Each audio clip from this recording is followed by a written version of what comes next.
What's up, people? Welcome back to my channel. Got me and the baby girl here. Hello.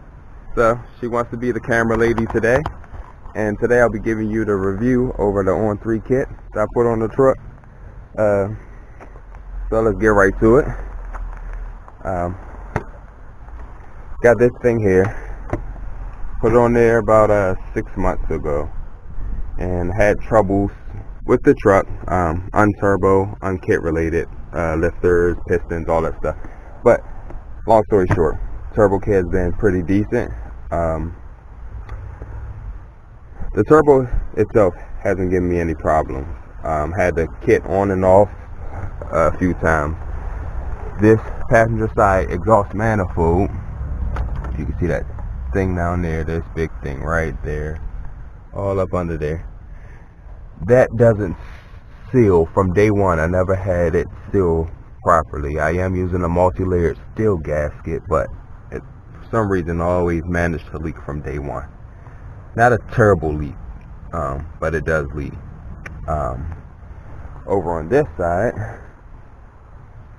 I had the factory exhaust header. I went to go change out the bolts and they all broke off, so this is a aftermarket Dorman one. This thing even seals from Dorman products. Dorman isn't the best, but they aren't the worst either. So the kit also came with these coolant hoses or coolant lines here. They've been good. I did put this in here to help bleed the system. Haven't had any problems with cooling or anything. The wastegate, I have some of these vibrated loose. Never tightened them when they came in, but I never took the thing loose. This down pipe, it's not a big issue. It just goes straight down right there. And this is just how I set it up. It could be set up a different way. This is a cheap blanket that I bought off Amazon. The blow-off valve, perfect. Never had an issue with it. You do have to make sure that once you put this on, that you make sure that it's a clearance space between these two. Mine didn't never rub, but it was always close, and I adjusted it many times to make sure that it didn't rub through. This also came with a kit that sealed perfectly, never had that leak. But I found myself, when I installed this kit, the AC compressor is down under this manifold, and I took this fender well off so we can see. So that there is the AC compressor, and it was hitting right there.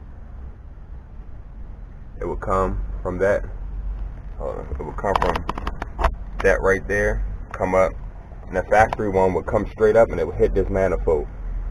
So I actually cut that down myself, cut the pipe in half, and I welded a AN fitting,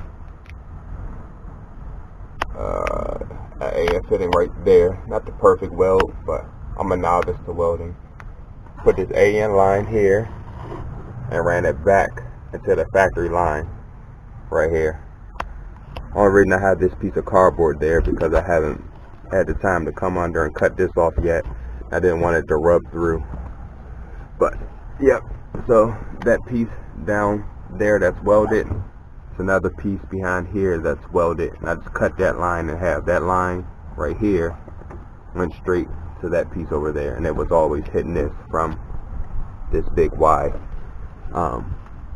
I do have a full-size Suburban with rear heating and AC, and I think that's why I have that problem. If you have a Silverado, which the kit was called for, you might not have that issue. You probably won't have that issue. I'm not sure, but that was the only way I could retain AC. So that works good. I did have to get a intake air temperature sensor. I mounted that in there. That works pretty good. Let's go check. I have it jacked up. Nothing wrong with the truck, just wanted to slide under, so how I routed the exhaust. So this here, the crossover pipe, Sorry about the glare. But yeah, this came down. Factory O2 sensors, they still plugged in. Came down, crossed over, and went up. Up there, as you can see, was hard to see, but went right into that manifold. All of this came with the kit. This pipe all the way back, say here, and then I connected it back with the factory exhaust. So, but one issue I did have, this here is not the factory flex pipe. So about a couple of weeks after having it in, so I'm laying down here in the truck. After a couple of weeks about having that in, I was on the highway doing about 75, and I decided to open it up. That crossover flex pipe blew in half. When it did blow in half, I tried to limp the truck back home. Didn't drive it hard, light throttle all the way back home. But all of this cross hatching stuff, it was on the inside of the original pipe. It blew over and got clogged up in my turbo.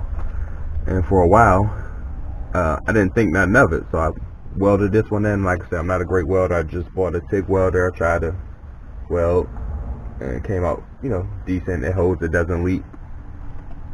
But like I said, when I welded that in, put the truck back together, took it out, and the truck would not build boost. Took forever to build boost. I would lay into it for about $4,000 and it would just start to build boost. Couldn't figure out what was wrong. So I ended up having a problem with the lifters. I had to take the heads off. So I did put some LS7 lifters in there, took the heads off, and once I took the heads off, I leave all of the exhausts together, because I don't want to keep replacing gaskets.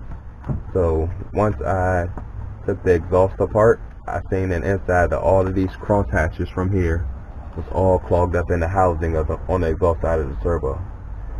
And as soon as I took that out, put the truck back together, it ran like a bat out of hell.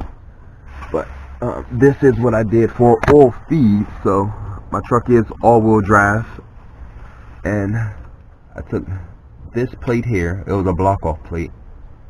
I ended up ordering this from, I think, On3, and this is just a fitting, a plate with a fitting that I can put the bong into, and that supplies my oil feed, and just goes from here up and around the exhaust.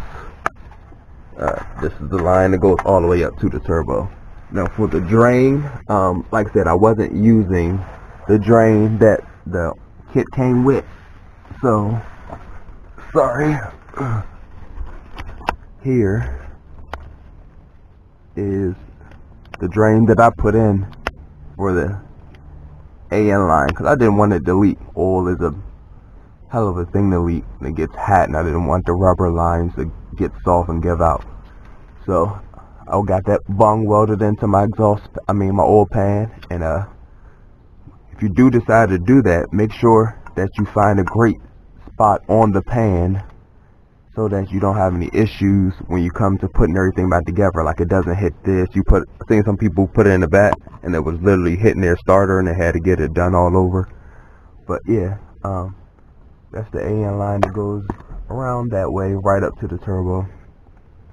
And then that is the charge pipe from here. Just an underview of how it looks. And I'll show you the intercooler. One eternity later. Well, I'm not gonna pull everything apart today, but there is the intercooler there. It did come, as you know, chrome, silver, whatever you want to call it, and I painted it black with self-etching and then some black, flat black paint. And I did have to trim the grill out a good amount for it to fit, like, cut triangles into it, and then my bumper also. It's not too noticeable, if you're not really like staring at it. But yeah, that's the charge pipe. You see I had to cut all of this out. But like I said, I'll move the jack handle out the way. And it's not really noticeable at all. And there's my intercooler that's also black. But yeah, so overall, I say give it a good 8 out of 10 for the on-3 kit. Like I said, other than the manifold on the passenger side leaking, I'll probably take it to a machine shop or something, they grind it flat. Other than that, it's been a solid unit. No real complaints other than that crossover pipe that's poor, real poor, and the exhaust leaking on this side. Give it a thumbs up. So stay tuned for the next video. I'll go over everything that's done to the truck, start up, a pull, maybe some first gear pulls, because the neighborhood I live in is pretty quiet. The controllers I got set up, the cam and everything that's set up, transmission that's in it. So stay tuned for the next video, and see you soon.